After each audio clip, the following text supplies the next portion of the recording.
Multiplexer से। बताओ question number first जो है इसका क्या आंसर होगा। In which of the following adder circuit the carry ripple delay is eliminated. जो हमारे पास रिपल एडर होता है उसमें जो कैरी का डिले होता है वो आप किससे क्या कर सकते हैं, एलिमिनेट कर सकते हैं। कौन से सर्किट से कर सकते हैं? CLA फुल एडर से या कैरी लुक है कैरी लुक जी है। सर। कैरी वाले में हमारे पास आएगा नहीं, ठीक है। तो ये वाला हो जाएगा, कैरी वाले में हमारे पास क्या नहीं होता है, मतलब डिले नहीं होता। कैरी का जो मतलब कैरी लुक हेड एडर होता है, CLA होता है, उसमें जो कैरी का डिले है वो हम कम कर लेते हैं, ठीक है।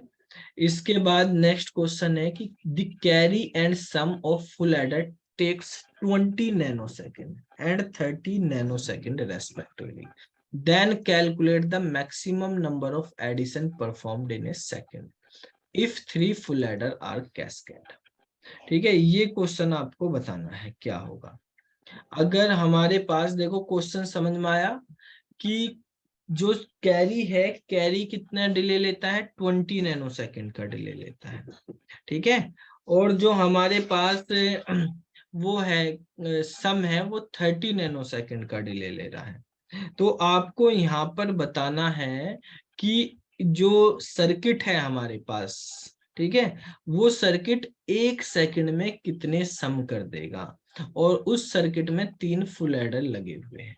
तो 3 फुल एडर लगे हुए हैं, तो इसका मतलब कितने बिट का नंबर होगा, मैक्स कितने बिट का हो सकता है,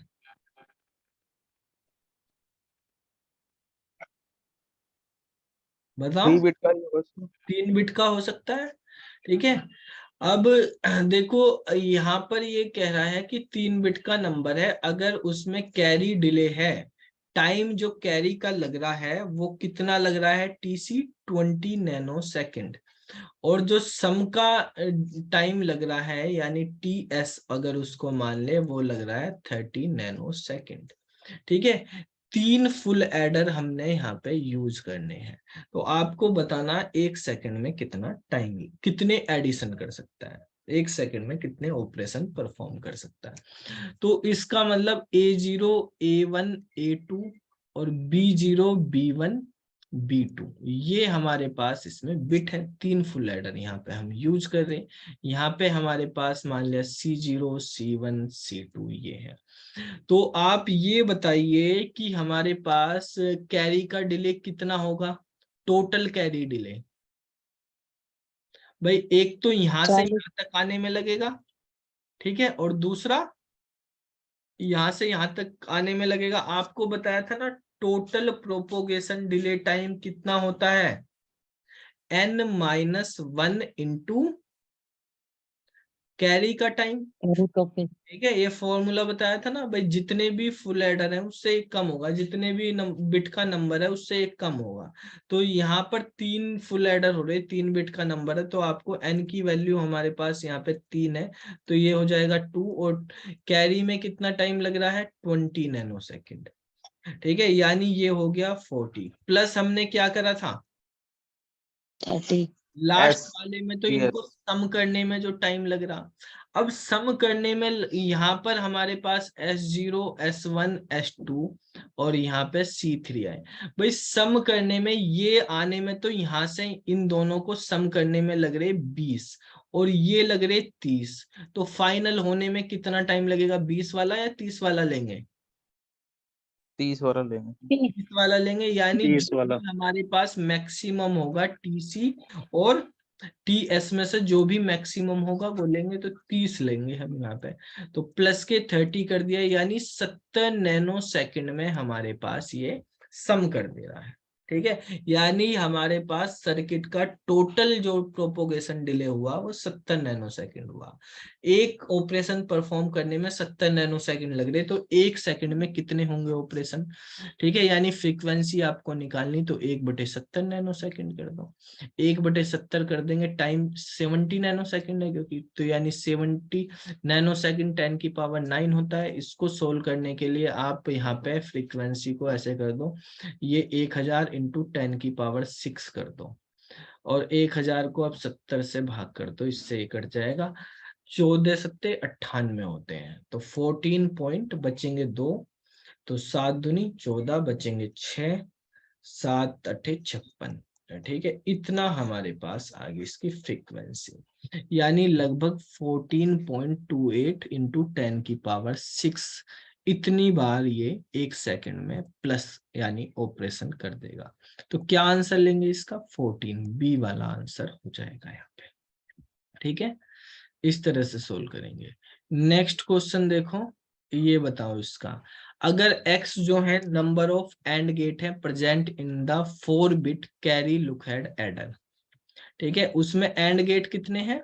x है, और y मतलब और गेट है, तो आपको 2x प्लस 2y की वैल्यू बतानी क्या होगी। 4 बिट का है, क्या फॉर्मूला बताया था? n की वैल्यू हमारे पास 4 दी हुई है, तो एंड गेट कितने होते हैं CLA में? n into n plus 1/2।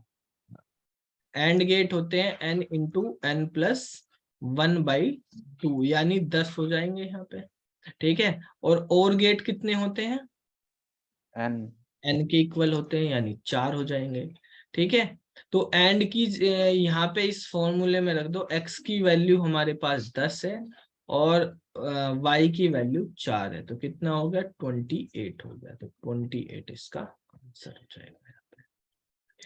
ठीक है, अब नेक्स्ट क्वेश्चन है हमारे पास, इन ए 4 bit carry look head adder the input bits. ठीक है, इसमें इनपुट बिट हमें दी हुई है कि भाई हमारे पास इस तरह की इनपुट बिट है 1011 और 1001। तो आपको बताना जनरेटर की वैल्यू, प्रोपोगेटर की वैल्यू और कैरी की वैल्यू थर्ड स्टेज पे क्या होगी।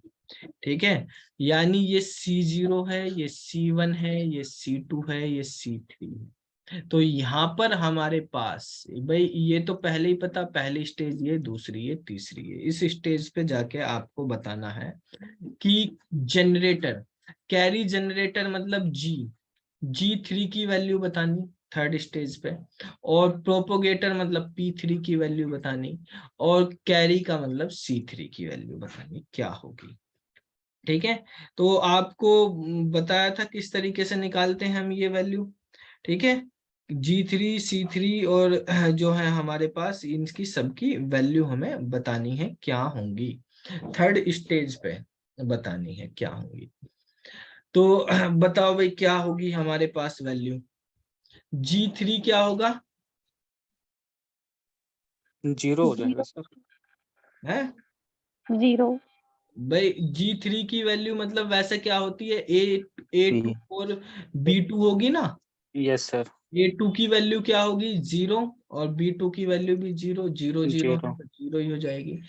P2 क्या होगा? A2 एक्सोर B2 होगा, B2 एक्सोर 0 प्लस 0 का एक्सोर क्या होता है? 0 ही होगा। तो C3 क्या होगा हमारे पास? जब इसके पीछे वाली बताई थी, अगर ये हमारे पास G3 0 हो गया तो मतलब 0 ही आना होता, तो ये भी हमारे पास 0 ही रहेगा, कैरी भी 0 आएगा। ठीक है, तो अगर हमारे पास ये वाली वैल्यू 0 होती है तो यहाँ पे हमेशा 0 ही आएगा, ये दोनों अगर 1 होंगी तो हमेशा 1 आएगा, 0 या 1 होंगी मतलब अलग अलग होंगी तो फिर हमारे पास कंडीशन चेक होती है। तो ए वाला हमारे पास आंसर हो जाएगा इसका, तीनों वैल्यू 0। अब नेक्स्ट देखो, विच of the following is a combinational logic circuit that has 2 की power n input line and a single output line. कौन सा होता है? मक्स। मक्स होगा। ठीक है, 2 की पावर n इनपुट और single output line. How many AND gate are required for 8 into 1 mux. 8 into 1 का मक्स है, तो हमें कितने गेट्स की जरूरत पड़ेगी? कौन से गेट्स की बात करी इसने यहाँ पर? एंड गेट की, तो अभी आपको बताया था क्या 8 आ जाएगा इसका आंसर। कितना हो जाएगा हमारे पास? एंड गेट, और गेट, ये सब हमने पढ़े कितने होते हैं हमारे पास? 3 तरह के गेट होते हैं। ठीक है, एंड और नोट होते हैं। तो एंड को बताया था 2 की पावर n ही होते हैं हमारे पास, एंड गेट होते हैं हमारे पास n के इक्वल, एंड गेट होते हैं हमारे पास इनपुट लाइन के इक्वल, ठीक है, और जो और गेट होता है वो एक होता है। तो ये 2 की पावर 3 इंटू 1 की फॉर्म में है, तो यानी 2 की पावर 3 मतलब ये जो भी इनपुट लाइन है 8 है, तो 8 ही हमारे पास हो जाएंगे यहाँ पर। अच्छा, ये क्वेश्चन है, चलो इस क्वेश्चन को सोल्व करना है हमें। ये हमारे पास एक मल्टीप्लेक्सर दिया हुआ है, ठीक है। इस मल्टीप्लेक्सर में हमें z की वैल्यू बतानी है, क्या होगी z की वैल्यू, ठीक है। ये देखो 0 और 1, I0 I1, I0 I1 की वैल्यू क्या दी हुई है, C डैश, ठीक है, और नहीं C डैश नहीं C, और I2 I3 की वैल्यू C डैश है। तो यहाँ पर अब लगा दो S1 और S2 की वैल्यू ए बी दे रखी हमारे पास, तो क्या वैल्यू होगी इसकी, ये हमें यहाँ पे बताना है। तो देखो अगर हम यहाँ पे बात करते हैं फॉर्मूले की, तो फॉर्मूला हमारे पास क्या होता है, इसमें फॉर्मूला हमारे पास है कि भाई ए डैश बी डैश, डायरेक्ट लिख दो ना, मैं इतना समझ में आ गया ना तुमको, ठीक है, डायरेक्ट में समझ में आ जाएगा। ये हो गया ए डैश बी डैश, और इसके साथ आएगा I0, I0 की वैल्यू क्या है बताओ, C C फिर हो गया ए डैश बी, I1 की वैल्यू C,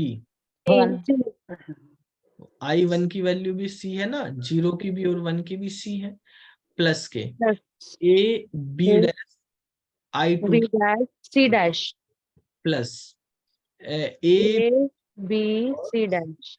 ये हमारे पास हो गया।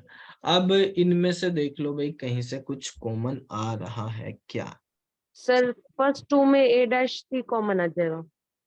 फर्स्ट 2 में ए डैश और सी, इसमें भी ए डैश सी, चलो और वही ए जाएगा, डैश सी कॉमन आ गया, तो यहाँ पे बी डैश प्लस, 1 बन गया। दूसरे में बाकी में क्या कॉमन आ जाएगा, A C dash। इसमें भी ए सी डैश कॉमन आ रहा है यहाँ पे भी, सर ये ये एक जोड़ से आ गया। तो यहाँ B पे dash plus B B। Dash plus B, तो ये बन गया A dash C A dash plus C के ए सी प्लस में डैश, A C dash यानी A ए जोड़ C। जोर सी हो गया आंसर, डी वाला ऑप्शन हो जाएगा करेक्ट, ठीक है। चलो यहाँ पर नेक्स्ट क्वेश्चन है, इसमें कहा in a multiplexer if there are 4 input lines and 1 output line, 4 input line है और एक आउटपुट लाइन, यानी 4 इंटू 1 का मल्टीप्लेक्सर है, तो नंबर ऑफ सिलेक्शन लाइन कितनी होंगी, 2 इंटू 1 है 2 हो जाएंगे यहाँ पर। अब ये क्वेश्चन है हमारे पास, कुछ डिकोडर के क्वेश्चन है, डिकोडर एनकोडर से रिलेटेड क्वेश्चन है, तो देखो इनके बारे